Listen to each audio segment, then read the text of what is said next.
Hello, everybody, and welcome to another episode of the Pulling Around Show. My name is Chris Wilmoth, and I'm honored to have the legend himself, Kim Davenport. Kim, thanks for joining us today. Well, it's nice to be here, Chris. I've heard some good things about your fooling around show and interviews, and look forward to having a good time today. Well, like I told you, these interviews are designed for the audience to get to know the players a little bit outside of pool, and of course, let you tell some more stories and kind of let us know what you're up to today. So, um, how did you get started playing pool? Oh, can just for a second, I can't see you no more because it says meeting being recorded. Can you get rid of that? It doesn't show that on my end. Yeah, mine. Let me hit this. I don't know. I really don't want to hit nothing. We're going to get disconnected, but it's showing this meeting is being recorded, and Just there's got to be a way. I think if you just click that, it'll go away. Well, that's what I'm trying to do, and there's no place to touch it, and it's not good if I can't. Let me see. Okay, hold on one second. Okay, then go ahead and just do the intro again. Then I Okay. got it. All right. I had to scroll. Hello, everybody, and welcome to another episode of the Pulling Around Show.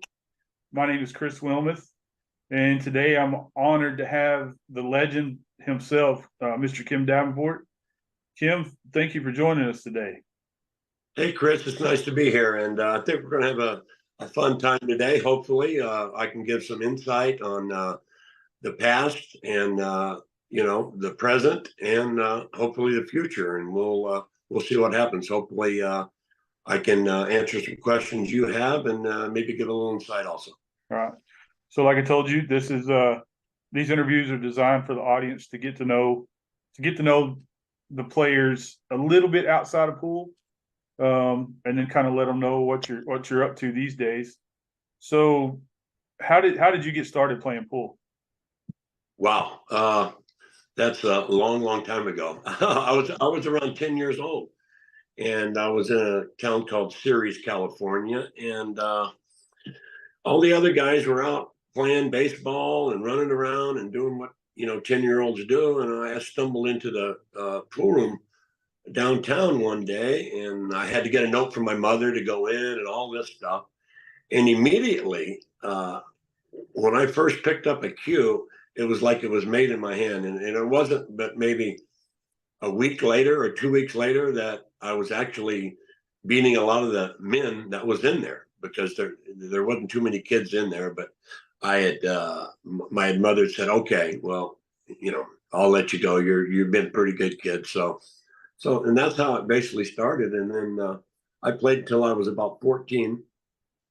And when I was about 14 and a half and got into high school, and I quit for about 4 years. So I actually didn't play at all from like 14 and a half to 18. And and then it kind of took off from there. So when did the moment hit you where you thought, hey, I can do this for a living? Uh, Excuse me one second. Really, that didn't happen until I was probably 20, I would say, because I started going back into the pool when I was 18. And, I had not even, I was just up in Modesto one day. It was a bigger town than Ceres. And I just stumbled into the room, and they were in there playing and gambling. And I thought to myself, well, I used to do that when I was a kid. And basically started playing and losing, of course, because it was just like I hadn't played in years. And it was probably, I had a job at the time. And it was probably a year after I started going into that billiard room that I really started beating everybody around Modesto. And then another year later, I was beating everybody in Northern California and Sacramento. And I figured at that time, and I was winning a few tournaments, state tournaments, when I was about 21, 22. And then I figured about that time that it's time to go to LA try Keith McCready on. I had heard about Keith down there, and I wish I hadn't have done that because he absolutely just robbed me. Keith at that time, I believe this was 79, maybe something like 70. It's been so long ago, 79 or 78, but nobody would play Keith at that time. He was absolutely, he scared everybody to death. I mean, nobody would play him. It didn't matter if it was, Siegel was playing really good then, but and Earl was still kind of young, but nobody would play Keith. For about 3 years, he was almost unbeatable playing 9-ball on a big table and a bar table. So and then then after he had beaten me, I went back home with my tail tucked between my legs, and I worked one more summer, and I said, that's it. I'm going on the road. I'm getting out of here, and I'm going to learn to play pool. And I took off by myself. And next thing I know, I was in Houston, Texas. And then after that, I went to, I stayed with Cornbread Red for about a week up in Michigan. That was nice. Went into the rack and played a guy named Pittsburgh John, but I was so young and I was so intimidated about going in there, and he wound up beating me. It was I just played horrible, but that's what you do. That's kind of the pool players' actual schooling, or college, whatever you say. I mean, I actually wish I would have went to college. I think it would have been not so much learning more about pool, but it would just, I think every player or every young kid or all the kids out there should aspire to go to college. That's what I'm trying to say to you. right. But after I left Michigan, I went back home, and I was playing pretty good. I beat a lot of people up there. Like I said, I was a little intimidated going into that rack up there because there was a lot of good players, and they didn't know me, but I of course knew their names from Billiard Digest and all that stuff. Then went back to Houston and stayed in Houston for about 2 years, basically gambling, learning my trade and doing this and doing that. And I remember I was looking for Earl. I went looking for Earl, and man, I found him, and we didn't play. I wanted to play him, but somehow we wound up having a few beers, and we became lifelong friends. We still talk to each other, and that was pretty cool. And him and I have never gambled at all on the pool table. So in California, wasn't Don Watson from out there? I believe he was before me, but I think he was up in Portland. I think it was Portland Don. I think he was from Portland, Oregon. Yeah, and I think that's going way back to 50s and 60s maybe, and into the 70s. Well, I remember we done an interview with Kent Taylor here a while back, and he was telling us about Don Watson. And so did you ever have or have any pro sponsors? Yeah. When I started playing in 1985 regularly on tour, it was the Men's Professional Billiard Association. It was basically, we were still like a bunch of gypsies running around from tournament to tournament to tournament, and but it was, what it was called was the Men's Professional Billiard Association, and that's in '85 I started playing, and I had True Tip was my first sponsor. It was you put on your cue and it rounds your tip, and it worked very well. And at that time it wasn't a lot of money, but it was something. And then later on, the Pro Billiards Tour was formed in '91, and then that's really when pool, it was kind of the golden age there from like '91 to '97. We had a board, we had a governing board, we had a commissioner, and we had sponsors, and everything was working well. There was no entry fee for the top 32 players. We were playing in ballrooms, and everything was going really well. It was all good, and then I picked up another sponsor. You remember George? It's George Hughes and Cases. Yeah. I believe it was Baton Rouge, Louisiana. Mm-hmm. Yeah. And then in the early '90s, I created a game called Target Pool. I remember that. And what I'm doing now, it's it's not an offshoot. It is kind of an offshoot, but I'm creating another game that's called Stroke Zone, and it's instructional, and it's for tournament format play, and because I think things are changing. I've talked to a lot of people, a lot of the players. Even I just did the commentary up in Norfolk, Virginia, for the International Open. Yeah. Myself, Mike Siegel, and Mark Wilson did the commentary up there. And I had talked to the players, and even the players from the past, and this is the players of the present. And they seemed always, well, the break, this guy breaks and he gets a shot, and I break and I don't get a shot. He takes this, I make a great save. He takes this little cue out and jumps over it. He does this, he does that. So there's still a lot of, I would say they're happy to play pool, but it just doesn't seem like that. They don't see no fairness in it, I guess, what you're saying. One guy's luckier than this guy, or, and it is alternate break, which does help a little bit. But what Stroke Zone is, it's just the essence of pool. It's the cue ball and it's the object ball. And that's all that any game that you play, that's all you're focused on, the object ball and the cue ball. And then you have the zone, which is, we call it the zone. You can call it a target or whatever you want. And it's set up by positioning on the diamonds around the table. And the coordinates are set and they're laid. And you set the ball down, just kind of like target pull, the ball down with the cue ball down. And you just concentrate on making the ball. And then, your cue ball has to go either 1, 2, 3, 4, 5, or 6 rails and get onto the zone. And it seemed like we did a test run down in Fort Myers.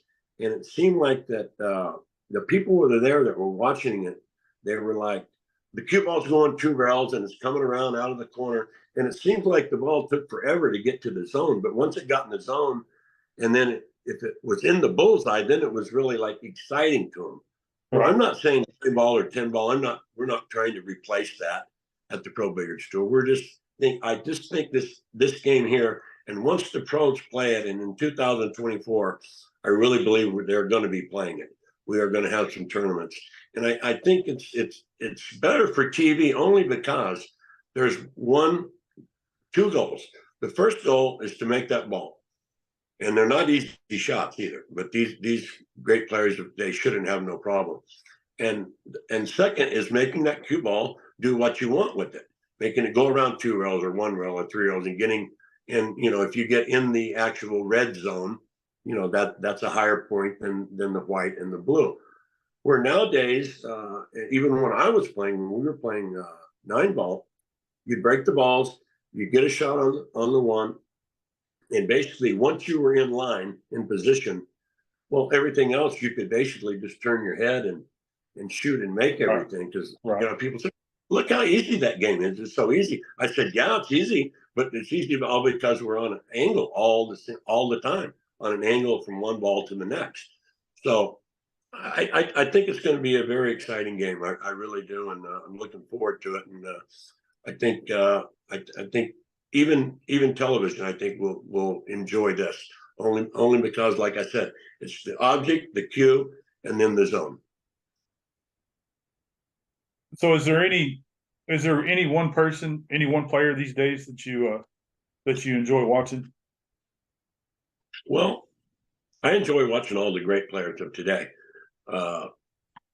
Jason Shaw, of course, and Gorsh, and David Alcadia from Spain, and Yap. Mr. Yap just won the tournament at the International. And Shane Van Boening, of course, he's a generational player, and so might a couple of these other guys be. Shane, I guess, for the 20 years has been the greatest American player there is. I mean, there's no doubt about that. 5 U.S. Opens, and there's no telling how many titles he's won. He is the player to watch. And from my days, I played with Hopkins and Rimpey and Miserak and Siegel and Strickland and Varner and Reyes and Bustamante, guys like that. That was my group that I played with, and basically until I retired. When I give my Hall of Fame speech, I had said that was the greatest generation of players ever assembled. And now, having watched these great players play, I still believe that. But I believe that the great players of today, played just as good as the great players in my generation. I don't think they're any better. I mean, it'd be hard pressed to say that Earl at his best and Gorsh at his best, or Shane at his best, or Siegel at his best versus these. It'd be hard to say that they're gonna beat Strickland or Reyes, or you see what I'm saying? Right. So I just don't think you can compare it. It's unfair to try to say that. I just think that there's so many more great players today than there were of my time. We had 10 or 12. I think there might be 20, 25 now. But if you look at it and you look what's going on, the same players are still winning. It's still the same thing. The top 5, the top 6 make money. The rest of them, tough luck. Nothing's changed with that. Even though the prize money has gone up, it's still, and there's a little more sponsorship these days. So yeah, that's my take on that. Well, they have seem to have better equipment to play on, and I don't know about to play with. I mean, because the cues back then, I don't think there was as many custom cues, but to me back then the Josh cue was better than it is today.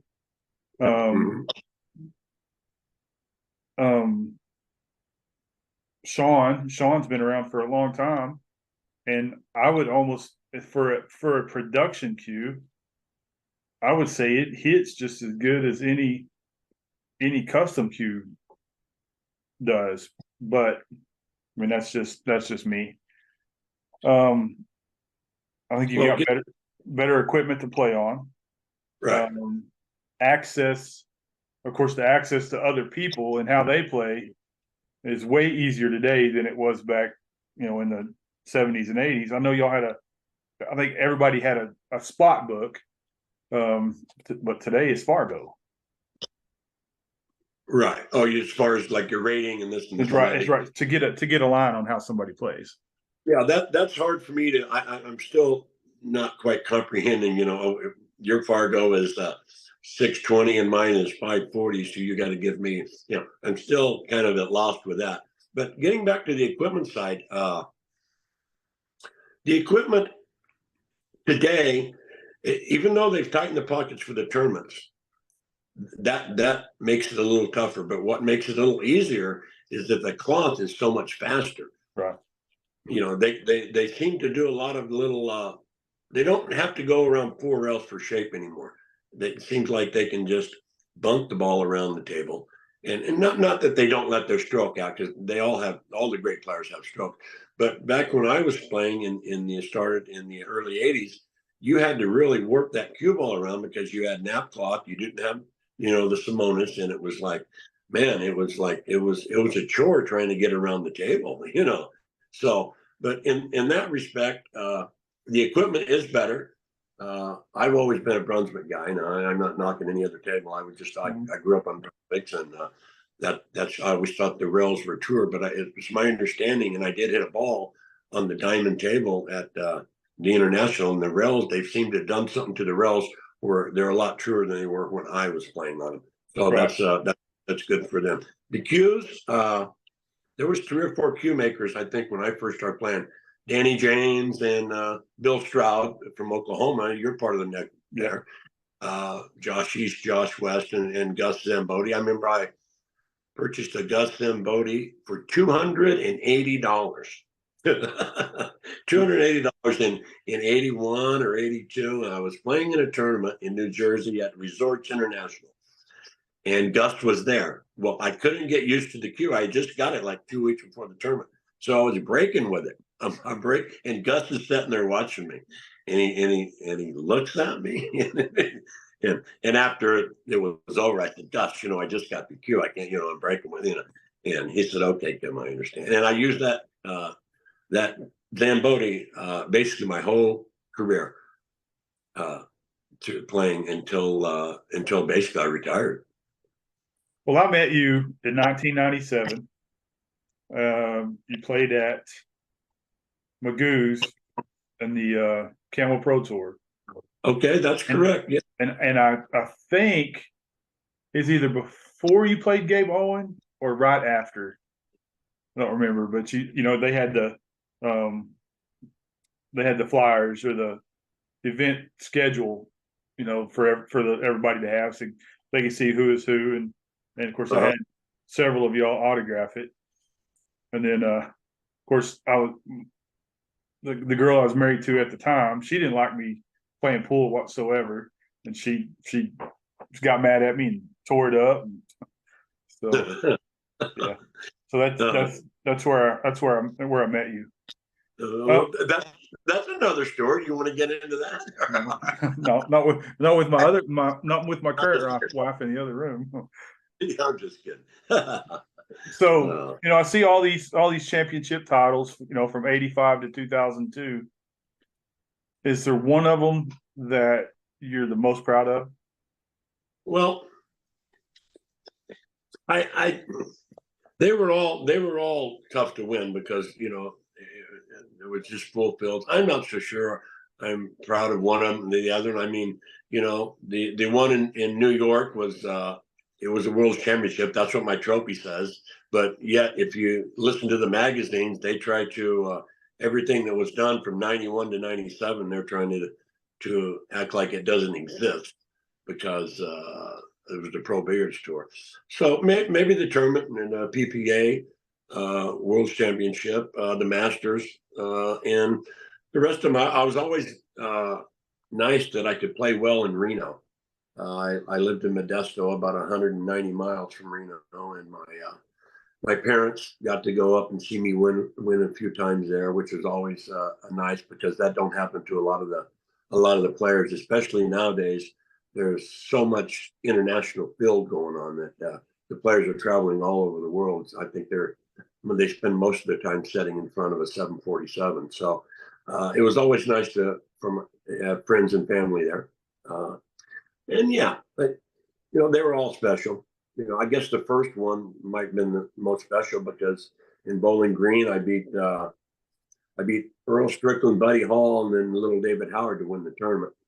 So if you beat those three guys and you win the tournament, you've really done something. And I think that's really when I said, okay, you know, I can compete out here. I can, you know, because you take guys anytime in any period when they're playing and they first start and they haven't won a tournament and they're getting into the fields. And if you don't win in the first year or 2 years or three, it can really leave some scars on you. I mean, it's hard sometimes to break down and win that first tournament. It's big, and then you know, then you get belief once you win. So I was fortunate in that aspect to win. I think it was my first, like I said, the first year on tour, the full year was '85, and I think I had won in March or April of that year. That's when the Bowling Green tournament was. So that was special. So is there one player that just had your number every time that y'all played until he didn't have your number? That would be Nick Varner. Nick and I played in the finals. If I had to guess, I don't really know for sure. I keep all the stuff you know that happened, but I would say we probably played in the finals 9 times, 8, 9 times, and I beat him once. I beat him in the Greensboro Open. He just seemed to, I don't know what it was. Well, I know what it was. Nick was a great player. I mean, right. I'm not nothing away from him. There was a couple of times I probably should have won, you know, but that's just neither here nor there. If you don't win, you don't win. And there's a couple of times that maybe I won tournaments that I shouldn't have won. It just happens. You have to, you know, the fate has to follow you somewhere, and you know, you have to be fortunate enough to get the rolls to it, because you have to have a little bit of luck. You can't take all the luck out of the game. It's just impossible because there's luck in every game. But yeah, Nick Varner, he was always a toughie. And Earl, I always seemed to do pretty well with Earl. I think we had played in the finals 5 times. I beat him twice. He beat me 3 times. I remember one time we were playing in Los Angeles. I'll never forget this. We're playing, and it's the Willie Mosconi Open in Hard Times in Los Angeles. I want to say 91 or 92. The score is 5-5. And Willie's sitting there, right in front row. Willie's got ringside seat. And I don't think Willie really liked nine ball a lot. You know, he's a straight bull guy. You know, I call him the GOAT. I still say he's the greatest of all time. But Earl ran 6 and out on me and beat me 11-5, and looked over, and Willie was asleep. Willie was asleep, and Earl looked at me and says, "Kim, do you believe that?" I says, "No, I don't believe what I just seen, but you know, I guess I can believe Willie's asleep." You know, Willie was probably 75 or 80 at the time, but I thought that was kind of cute. Earl was like, "Oh, I can't believe that. He missed all those runouts." So if some young kid or aspiring pool player come up to you and ask you what he should practice the most, what would you tell him or her? Practice the most. I always, for myself, I always practice the shots that when I was in a tournament that I didn't fare well with. Now, whether it doesn't matter what it was, if there was, you know, one particular shot that I shot and I didn't do it well, or I remember that it might have cost me a match or even the tournament, I would always practice that shot. Now, as far as I would tell the young kids going today, learn to draw your ball. Draw your ball. When we were playing, and still today, draw the ball, because you can draw the ball, you can control it more. You know, you always want to draw it and use your rails. Get your rails down, because you control the cue ball off of the rails. You know, your cue ball goes 2 rails and out. You can control the speed of the ball a lot better than if you just shoot the object ball in and roll it 1 rail and try to roll all the way back up table. It's much easier to spin it out of the corner 2 rails and control the speed as using the rails to do that with. And that's where stroke zone will come in and help these young players. And speaking of young players, I would like to thank Raw Hanna. I was when I was in Norfolk up there. He's doing a great job with the juniors, and boy, I hope he can keep it up. And we're going to try to help him as much as we can at the Pro Billiards Tour. Yeah, I've been watching some of them juniors. That Sophia Mast and Savannah Easton. Yes, they're going to be tough. And we interviewed April Larson. We yesterday, and man, that girl can play. I mean, she's not a junior anymore, but that girl can play. Yeah, Savannah beat. We were just talking about it. I was just there, and I watched the whole thing. In the girls up at the International, Sophia beat Savannah in the finals. Yeah. Yeah. Wasn't I didn't watch it. It wasn't Wade, was it? No, I'm sorry. It wasn't. Her last name wasn't Wade, was it? No. Savannah Easton. No, the girl that. And Sophia Mast. Sophia beat her in the finals. Oh, okay. Yeah. Well, no, I know Sophia won the Texas Open a couple of months ago. You know, 15 years old. She's the youngest to ever do that, and that's a pretty good feat right there. Yeah, it's going to be great, and we really need to kind of covet these young players of today, because you know, they need to go in the right direction. And again, stay in school, get your education, no matter what you do with pool. Right. But I would say that, you know, the strongest form of motivation is encouragement. So, you know, for a young player, you know, I would say, you know, give them that. If they're out there and they're trying, and you know, give them that encouragement. Right, and it's got to start with their parents. Yes, it does. Yes, it does. You know, if there's something that they excel at, you know, I think it's best for the parents to encourage them and push them to get better, and not try to hold them back. Especially, that's true. Especially if they're doing something positive. You know, yes. Those two girls, you know, they're role models. I mean, already.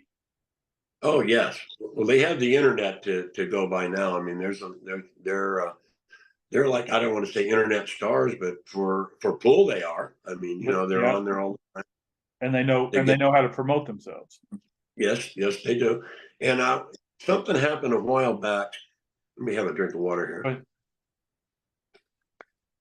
something happened a while back. One of the girls that I can't remember what happened yesterday, but anyway, was posting a lot on about I just played a match and I won 7-5, and now I've got to go play, and and then I posted something back, and I says, there's enough pressure. I was just trying to give her a little feedback. There's enough pressure on you having to go out there and play a match, and I just said maybe you could just slow down a little bit about your next match that's coming up, and because there's enough pressure already built up. She's just adding more pressure to it. Right. So that would still be my advice to the young players of today is just slow down a little bit.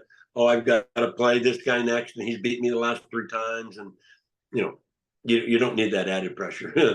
My Do you think the sport is bigger today than it was when you were playing? well, bigger. It's most definitely bigger. It's most definitely gone global, and it's never going to change. Pool is global now, and it's going to stay that way. Now it's bigger in prize money. It's bigger in this, but still the players do not have.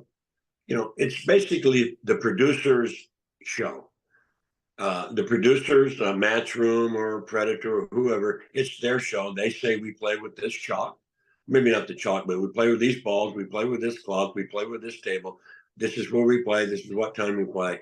Where when I was playing, we had a board of members and the players owned the Pro Billiard store, and we decided basically, okay, we want to play on this equipment, we want to play on that equipment, we want to do this, we want to do that, and we decided. Nowadays, it's just, and it's been that way for a long time, that the promoters decide, and hey, that's just the way it is. So, what's one thing that could make pool better today? I know there's several things, but like this beef between the WPA and Matchroom. Okay, they could, if they're both wanting pool to grow, they should come together and make it grow instead of. Yeah, I agree with that, and I'm not going to get too much into politics because I just I don't want to go there. I'm basically been out of the game too long, but for it to grow, I don't know. It seems like everything now is more streaming than television. You don't ever see anything on Fox Sports or Prime Sports or ESPN anymore about pool. It's all, I guess, you go on the internet and pay, and that's where it's at. So you're really the only audience that you're reaching is inside the pool industry itself. Right. So you have to, for it to grow, for it to get mainstream, you have to reach out. You have to get outside of your own niche.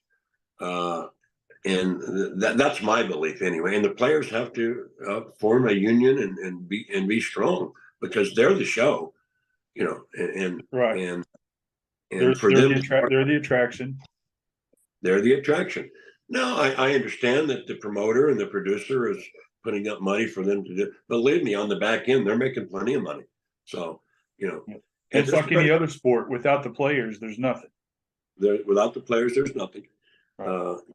And I guess if the number one answer would be money. I mean, if somebody had $100 million, could they make pool bigger than this now? Of course. So. Yeah, but would they get a return on their investment? Good. Well, yeah. I think that's why a lot of them didn't stick around very long. I thought bonus ball when they started that. I thought that's the funnest new pool on TV that I've seen that I actually enjoyed. But would that last 2 seasons?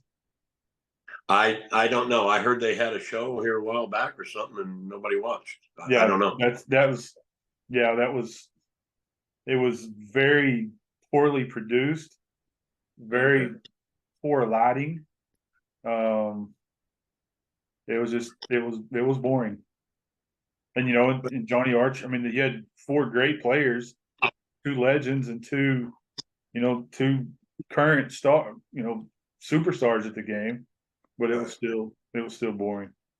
Yeah. Well, if you can't put it all together, it doesn't. If you have 7 different moving parts, every part needs to work, in tandem, or you're in trouble. So, I don't know if there's a great fix.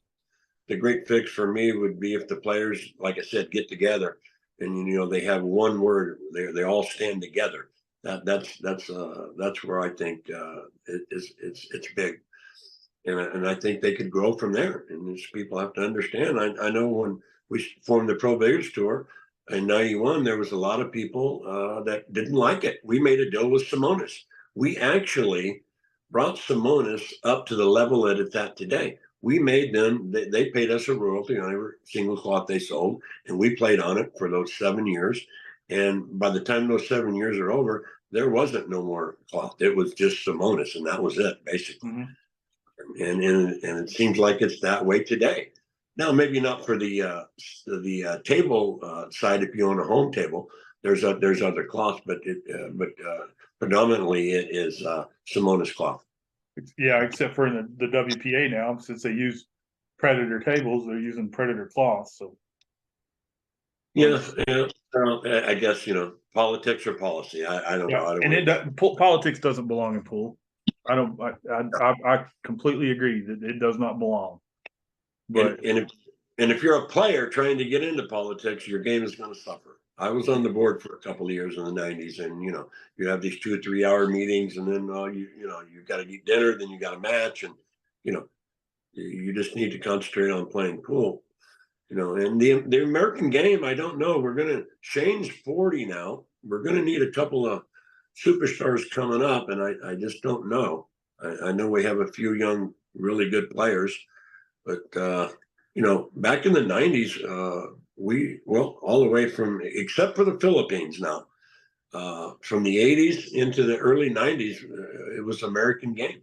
Mm-hmm. Europeans.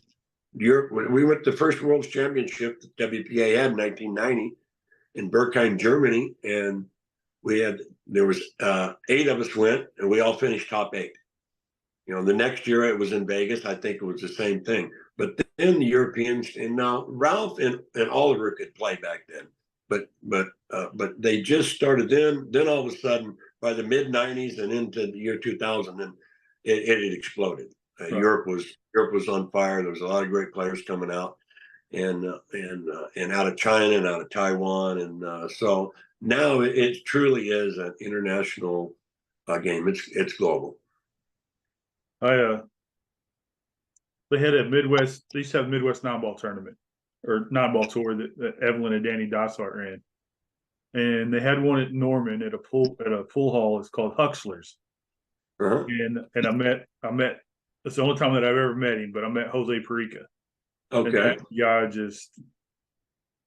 he shot so smooth. Yeah. Jose play, yeah. One of a long list of great players out of the Philippines was mm-hmm. Jose. He was basically the first one that came over. And such a nice guy. He was. One last thing. So